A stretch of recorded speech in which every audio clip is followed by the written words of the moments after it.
Yeah. Septic shock road trip, Michigan, part 4 or something. Doesn't matter. Nick's here because, as Still in the car. established before, there's nothing better when you're talking Michigan. As an Irishman who grew up in Canada, he knows all about Michigan. He does. He does. There's a lake. We're talking a couple of Michigan monster films. It's funny. I keep forgetting as well. I keep forgetting that Ron has an insect phobia. So I wonder how he got on with. I totally keep forgetting about that.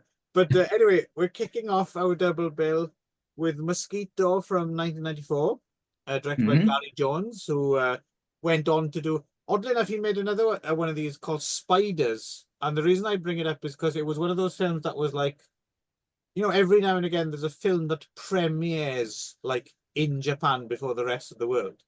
And I remember Spiders played, because I watched it, it played Japanese television, the premiere, before it played anywhere else in the rest of the world in theaters or anything. For some reason, Japan got Spiders first, in the same way that it got Twin Peaks Fire Walk with Me before the rest of the world. Spiders not quite as brilliant as Twin Peaks Fire Walk with Me, but if you like Mosquito, you might kind of enjoy Spiders as well. But anyway, did we like Mosquito? That's the question. So a meteorite lands in a pond somewhere in Michigan, and there's like an alien kind of hand sticking out of a capsule, very end of War of the Worlds, right? And then a mosquito sucks on it. And then I think this is a brilliant conceit, actually. I think this is a fantastic it's a great notion. idea. I don't know whether the rest of the film supports it, but I think because mosquitoes are motherfuckers really already, right? Yes. Yeah. Do you remember like a few years ago there were what are they? I forgive me, I'm forgetting the politically correct term, but the pinhead epidemic of Zika, the Zika virus. No. What was it? Enophthalmitis? Yeah. But the Zika virus was the virus. Zika virus. But what do you call that condition? It's no, it's not an encephalitis. Anyway, pinheads. So, yes, that happened. Microcephalic pinheads. Yes. So that happened, and so it's a very real world. I mean, this is going to happen tomorrow or the day after. Right? At some point, it's inevitable. It's either COVID or something. Mosquitoes are not our friends. When you went to Japan initially, when both of you came to Japan initially, did you get your shot for encephalitis? Because I remember being like told I had to get a shot for Japanese encephalitis, which is carried by mosquitoes. Now they end up not being, apparently mosquitoes in and around Kanto Plain don't have it, but apparently neither of me are on hypochondriacs on the level that you are. I think the answer is probably no. So you'll both definitely die of Japanese encephalitis at some point. Yeah, that's right. We're doing all right so far. Okay. Yeah. All right. But also, I'm lucky because this is the thing. The film addresses actually very oddly, just obliquely in one scene with some fishermen. There is that thing, isn't there, that mosquitoes seem to like some people and not others. And it's to do with carbon dioxide. It's to do with carbon dioxide. Yeah, there we go. So they go after my missus, but they leave me alone. Yes. And I think that means, and I don't care what you're about to say, it means that I'm really healthy. That's what it is. Yeah, I believe so. I'm really handsome. And all of the positive things. You're full of hot air. Hey! Sick burn there, Rod. So yes, so it's funny, we're talking about this film before Frostbiter, but I suspect that Frostbiter has to be made like a decade before, and then was bought by Troma and released. It might have been started years before, but it didn't get released until after. And we're building up to it because Frostbite is clearly the best of the two films and is absolutely brilliant. And Mosquito is just quite good fun. Yeah. Okay. All right. Cards on the table. Okay, interesting. I don't know if I fully agree, but you're both welcome to be wrong. Okay. Yeah. So yes, so giant mosquitoes basically. That's where it goes. Yeah, basically. And then it turns into Night of the Living Dead at the end, and Gunnar Hansen from Leatherface turns up and picks up a big chainsaw and says, "Oh, I haven't handled one of these for 20 years." And yeah, in some ways it's very much a fanboy film, but not in an annoying way. It's actually, well, I didn't find it annoying. I thought it was quite good fun.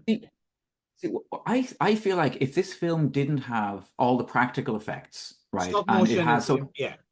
it's got stop motion, which I always love. It's got like everything is real. It's all been like all the mosquitoes have been built and they're there in the film because this is around the time that CGI is first starting to kind of rear its head. Things like Species, are starting to kind of experiment with moving horror in the direction of it all being ones and zeros.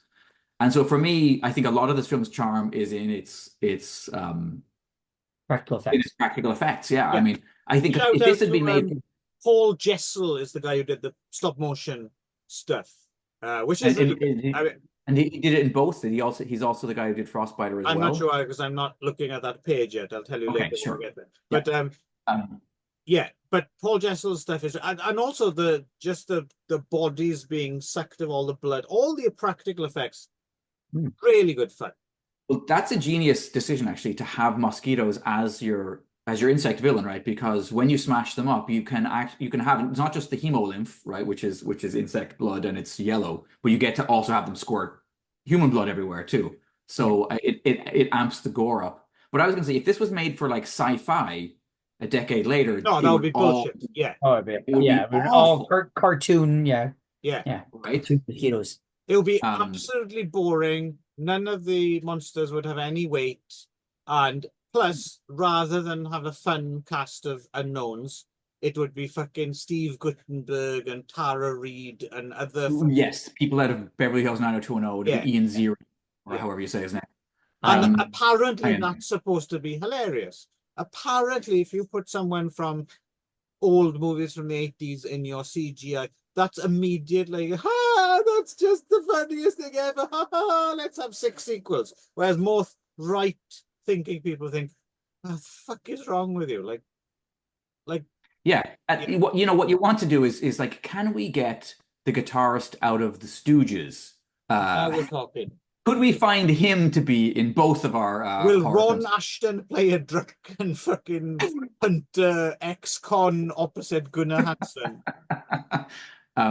Yeah, and, it's funny. And will he play the end theme over the credits with a band called the Shemps?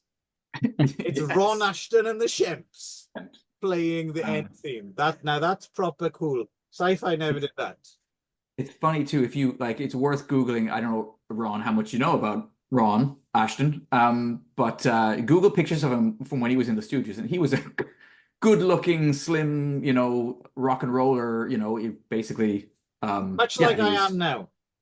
Yeah, basically Iggy Pop's, guitarist, yeah, for right. Anyway, 68 through 71. Yeah, and he's not but yeah, actually, that said, he does look younger than he should, I feel, when I was watching the film. I was thinking, how old is Ron Ashton in this movie? He's got to be mid-40s. Yeah. I was thinking, yeah. So he actually does, funnily enough, maybe the round face kind of well, that's what's working for me. That's why I pull all the tricks, because I have a round face that doesn't look older. There's a childlike appeal. Yes. Yeah. So no wrinkle. Anyway, interestingly, Ron has been conspicuously quiet. Did you enjoy Mosquito or not? No, I was just listening to your banter, your witty banter. Yeah, I enjoyed despite my insect phobia. Yeah, I actually quite enjoyed Mosquito. Yeah, I was actually quite shocked as the production values. I thought it was really I was like, they had quite a budget, or at least someone who knew what to do with what money they had. Because I think the latter, yeah, because I was regularly impressed by how do they do that? How do they get the money to make those mosquitoes properly gross and looked good? They didn't look like they just were slapped together with styrofoam or something, I know, they were making like a banana out of styrofoam or something. So what kind of fool would do that, Ron? Yeah, I don't know. Or a tomato, for example. Tomato or an apple. Even when they have the RV go on its side and slide down the road, I thought that's an effective yeah, all the way through you're constantly like this is a bit better than it should be Yeah, for that's a the impression I had regional from this one. Canadian That it Michigan. was, of course, the acting was pretty schlocky and whatever, but it was good fun. It could have been trimmed a little bit. It kind of like started Yes. spinning its gears a bit. It was kind of went over the same. Oh, okay, now it's another. Oh, we're doing it again. Okay, it Yeah, kind of lost steam after a while, I think you forgive that but a little bit overall, I think it more, was right? When it comes yeah, to a low budget film, you're more sure, forgiving of that kind of thing than because if it came from a Hollywood studio or something, they have all the resources and everything. sure, Yeah. yeah. So, Um, but considering that, I thought it was yeah, it was quite entertaining. It was really yeah. fun. Yeah, it was And the really characters a enjoyable. little bit more interesting. Like they're not, Hmm. they're not fucking Shakespearean or anything, but they're Yeah. just a little bit. They don't just say the same things that people normally say in these films. Yeah, and They're a I little think bit more interesting. I've talked about this before is that my one of my biggest pet peeves with the kind of like low budget movies are the actors where they just get, their neighbors to come in and they come and they stand and they talk like it's like going to see like a kids play, like where they Mm. just remember their lines and then they talk like this, right? And it's like at least try to do something with the line, right? So these were at least proper actors. They were trying to do something. So that I think that I appreciate that, that they had a character. Yeah. They committed, right? So I think that Yeah, was well, it's not why just I the acting appreciate as it. well. I think it's the writing as well. Like they don't just say the things Yeah, people they normally say. I'm not saying it's brilliant, but it's a little bit better than usual. Like when they first right. crash the car and like the insect or whatever, and the main guy is like, "Well, you know me, when I fuck up big," kind of thing. Like it's not just a Yeah, guy just saying, "Oh, sorry," or "Shut up," or do you know what I mean? It's not yeah, just like yeah. like when you watch like there's A so little many bit people, clever. especially slasher films, are terrible with this. Like all the characters are always just fucking reacting and bickering and like, "Oh, shut up! No, you fucking shut up!" And you're like, "Oh, for fuck's sake! I just wish you'd all die right now in the next Hmm. 5 minutes. Yeah, You don't care, right?" So these are kind of slightly yeah, more well-rounded characters. They're not, yeah. yeah, but they're just, Yeah. they're kind of fun. So And yeah, the lead, one of the leads, like Tim Lovelace, is pretty good. He reminds me of like a young Fred Ward. It's like he mashed them up somehow together.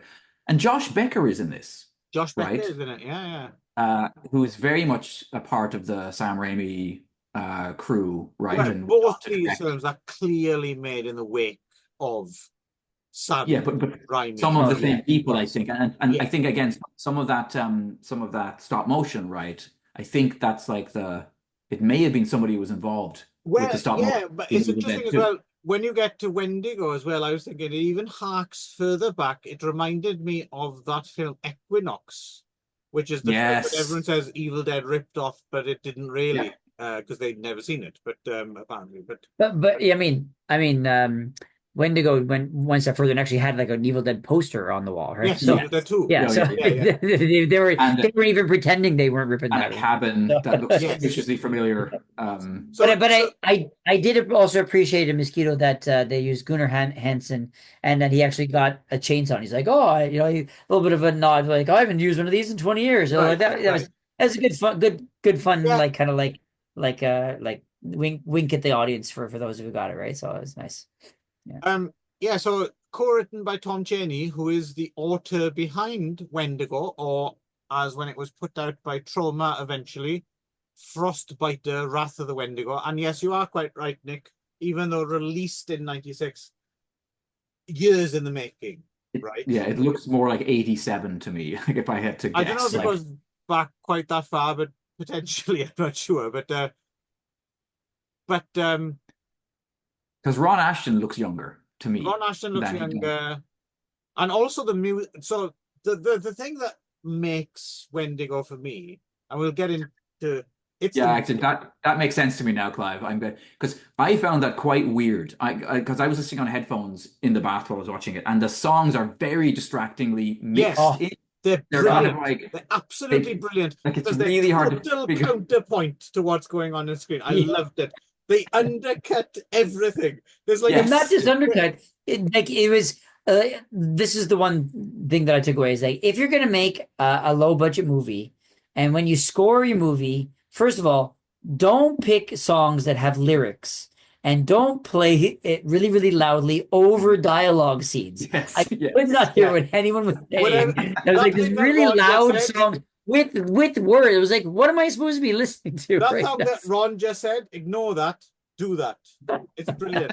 There's an awesome bit where like it's supposed to be tension, right? There's like this headless corpse comes out of a grave and attacks someone, and then this Yeah. fucking country and western tune. Yeah. It's like, ain't not a board, ain't not a, and it's just like, that's amazing. You could have just done like a synthesizer, Yeah. like a million other horror films. No. This goes, and it's also a great chord. There's like by far. So me and I remember watching. We rented this on VHS way back in the day, like 20 years ago or something.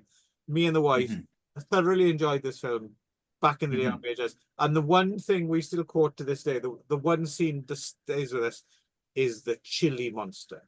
Yes, the chili monster. Because not only is there a chili monster, which is cool, but also there's a chili monster song on the soundtrack that goes, no cheese, no onions, just chili, just chili. It's fucking brilliant. It's so good. It's so good.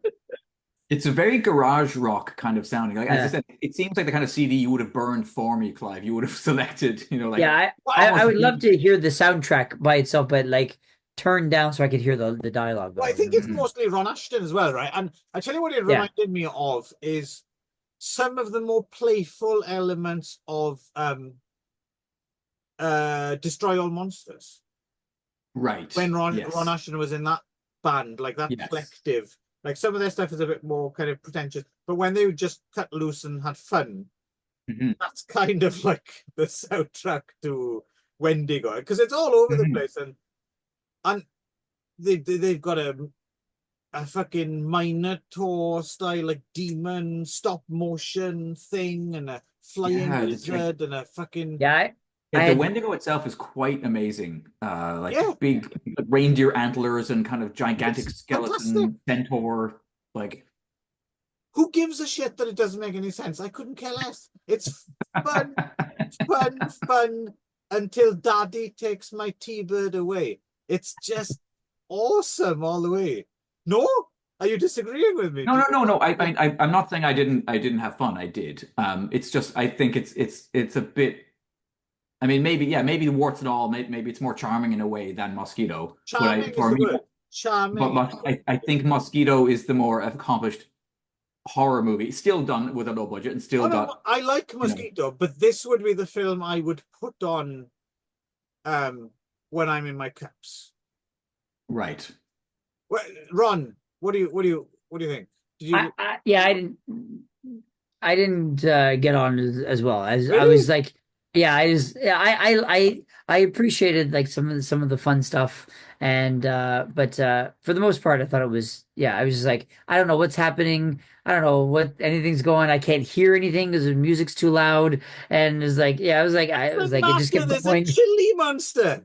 I mean, I appreciated that. And I was like, and that song was quite like, what is happening right now? So, actually, I mean, I chuckled a little bit, but I think I wasn't in the right head place to appreciate it fully. Maybe I needed to I think but Nick needs to send you some of his edibles.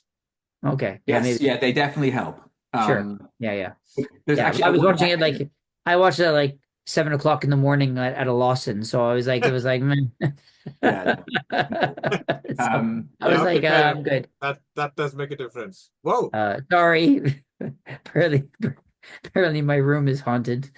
That's awesome. It's haunted by the Wendigo. The Wendigo's on his way. He's disappointed that you didn't like his film.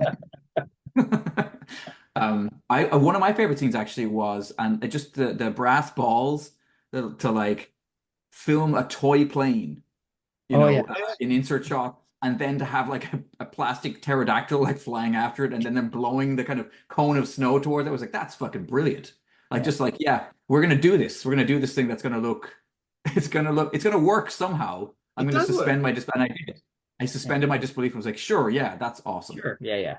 I mean, I didn't hate it. It was just I think when I got to Mesquite, I watched this one first.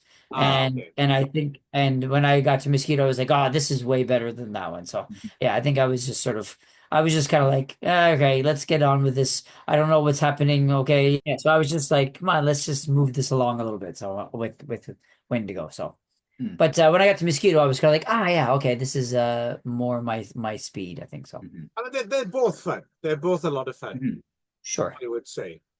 Um, Um, definitely. apparently, you know that so Wendigo was released under a title in Japan that apparently made it seem as though it was an Evil Dead sequel. Yes. Yeah, yeah. Shida no Harawata or whatever. Yeah, yeah, Yes, yeah, yeah. yeah, yeah, yeah. So that would have been interesting to have rented it thinking it was in any way related. The Well, I yeah, was a slightly more sophisticated, so I rented it knowing exactly what it was. But what you were getting into. yeah. Um, But yeah, no, it I will say definitely was a rental here. my only complaint actually about Mosquito is there's some dodgy entomology. Um, I'll buy that drinking alien blood will turn a mosquito into a gigantic man-sized beast. But when there are some nods towards Alien, right, or aliens maybe more in Mosquito. So at the end they kind of find all these like leathery egg sacs down in the Mm. basement, right, which has been kind of flooded out with water, and they hatch out immediately as flying mosquitoes. But that's not how mosquitoes work. Um, they're a water-based larva. They swim around for like ages before they hatch out as the flying They're versions. alien. They But drank that is alien true. It blood. is They can do alien the blood. Fuck. Yeah. Thanks, Ron. You've cleared it up. come on. You Oh. can Oh. do Yeah. Okay. I can all roll with rules are off. You can't follow normal rules of entomology when you're Once alien again, blood involved. Wendigo doesn't have this problem. that. Yeah. True. Yeah. It's Other it's reasons. absolutely Uh, uh, by the letter of the Wendigo Just lore. totally like related, but like a little bit off topic. Mhm. When I was watching Wendigo, I kept thinking about have either of you ever watched the TV show Supernatural? oh, No, years funny enough, I ago. haven't. Yeah. Are Yeah, those yeah. the So yeah. two hot brothers who have like, Yes. Yes. yeah. Yeah, yeah. Yes. So my wife and I loved that show, and we watched like all 15 seasons of it. It was Wow, kept wow. going, yeah, went on, yeah. So we watched it for years. It was like one of our first things we did when we were dating was watch Supernatural. So we watched all the way to the end. And what in the first season they have an episode called When about When to Go, and Hmm. I kept thinking about Well, this it because is I a thing, watched it right? The several Wendigo times. is a real, What's that? it is a Yeah, thing. it's a real like myth, but it always I'm bugged glad we me. added myth because it sounded like you were both saying it's a real thing. It's well documented scientifically No, that no, the no. It's yeah, a real myth in America. indigenous. Yeah, it's an indigenous American thing. myth. It's an Uh, indigenous thing. Yeah. yeah, indigenous. Yeah. In the Americas, but I remember at the time it really bothered me, and I thought this movie kind of like was it helped prove my point and made me justify to my anger is that in that episode they kept calling it a Wendigo. And Okay. they put the stress on the D rather than E. the when and the Wendigo. And the whole thing they call it the Wendigo. And I was like, I'm sure it's pronounced a Wendigo, but I mean, I'm not from the indigenous people, so I could be Hmm. pronouncing it wrong. But at least in this movie they pronounced it the way I thought. So Hmm. maybe I'm right. That's what I mean. That was Could be just could Good, thinking be a about it. good to regional see you thing got your too. priorities in order there. Um, Yeah. I mean, Try to make it more interesting because I was kind of bored by the movie, so no, um, no, no, it is totally awesome. But you know, the thing is, we disagree, and Nick there, he likes his Jim Steinman, and Ron thinks that Almost Famous is pretty good. this is They're true. both obviously a I couple of. also like Terrifier, so However, we could all agree that we all like them bitchin' babes, right? Which is the Yes, after Ron one Ashton of song. wishes on the video, Hmm. you have a With bonus. Ron Ashton talking some history of the Stooges hmm and singing, yes, his latest barnstorming hit, "Bitchin' Babes." with his son, I believe, Yes, is in that band. Yeah. which is sadly nowhere near as good as anything on the Wendigo soundtrack. Uh, No, no. no. Even though some of which he came up with. There's a song actually on the soundtrack called Party Hardy that I'm trying to find. I've been desperate to find it because I love the song, but I can't find any like extant. There's multiple other songs called Party Hardy, some of which are quite good on YouTube, but I cannot find the one from that soundtrack. There we So go. if you know, set up Death Waltz or some other label, you need to put out the Wendigo soundtrack. Please. Because you have 3 customers right here. Not really in Ron's case, but I'll force him to buy it. Okay. Yeah, with powers of persuasion, which is a euphemism for me licking his asshole. Anyway, so rim job. So now rim job. We could just call it the powers of persuasion. Yes, I believe it is a well-known euphemism. Yeah. For the rim job, powers of persuasion. It's interesting that Ron. I thought it was gilding the lily. I thought we'd already agreed gilding the lily. As if I've kind of spoken out of turn, and this is our little secret. It's making it seem more real. Quite embarrassed that. All right, anyway, guys, I would love to stay in the car for the rest of the trip, but I do, unfortunately, if you can let me out at this gas station up ahead, because just slow down. He can tuck and roll.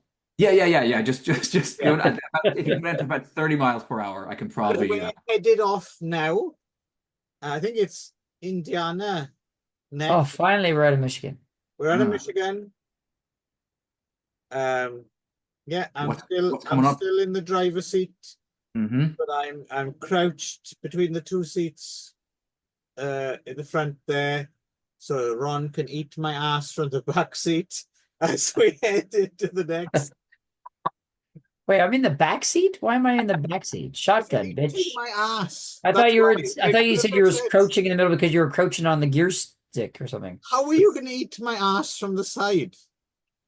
You haven't thought it through. No. I want you to be comfortable. Well, no, I don't. I like you to sweat. No, anyway, you don't need to be privy to this, Nick. You're a decent... No, I really don't. I truly don't. Tuck and roll, Nick. Tuck and roll. All right, will do. See ya. Bye.